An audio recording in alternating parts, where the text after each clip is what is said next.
President Marcos proceeded to warn those who conspired to steal the nation's funds out of greed and selfishness. Kaya sa mga nakikipagsabwatan upang kunin ang pondo ng bayan at nakawin ang kinabukasan ng ating mga mamamayan, mahiya naman kayo sa inyong kapwa Pilipino. Mahiya naman kayo sa mga kabahayan nating naanod o nalubog sa mga pagbaha. Mahiya naman kayo lalo sa mga anak natin na magmamana sa mga utang na ginawa ninyo na binulsan nyo lang ang pera. Magandang araw po sa inyong lahat. Muli po ako magre-report sa inyo tungkol sa mga iba't ibang development doon sa mga flood control project na kaso at para malaman po ng ating minamahal na taong bayan kung ano na ang naging progreso. 7 na po sa mga individual na may warrant of arrest sa Sandigan Bayan kaugnay sa mga flood control anomalya ang nasa kustodya na ng ating mga otoridad. Isa naman sa kanila na inaresto ng NBI at 6 naman ay voluntaryong sumuko sa CIDG.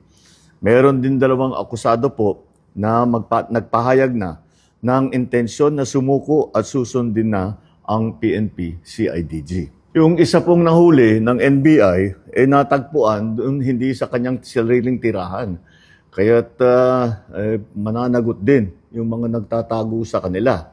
At kaya't sinasabi natin, yung mga may balak na tulungan itong mga ito, ay ang pinakamalaking tulong na ibigay ninyo sa kanila ay mag-surrender na sila. At para makasagot na sila dito sa mga aligasyon na hinaharap nila. Wala pong mga special treatment itong mga ito. Mananatili sila sa kustodya ng NBI habang inaantay ang utos ng korte. Muli, sa 3 warrant at 16 na pangalan, 7 na ang hawak ng ating otoridad. 2 susuko na.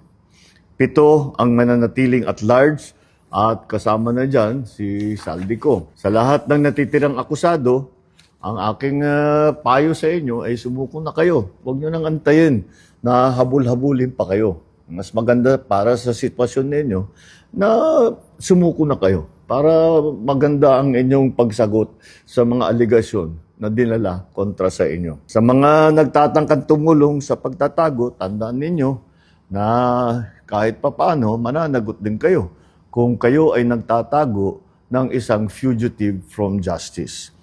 Tuloy-tuloy po ito. Hindi kami titigil, hindi kami hihinto. Maraming salamat po. Magandang araw sa inyo.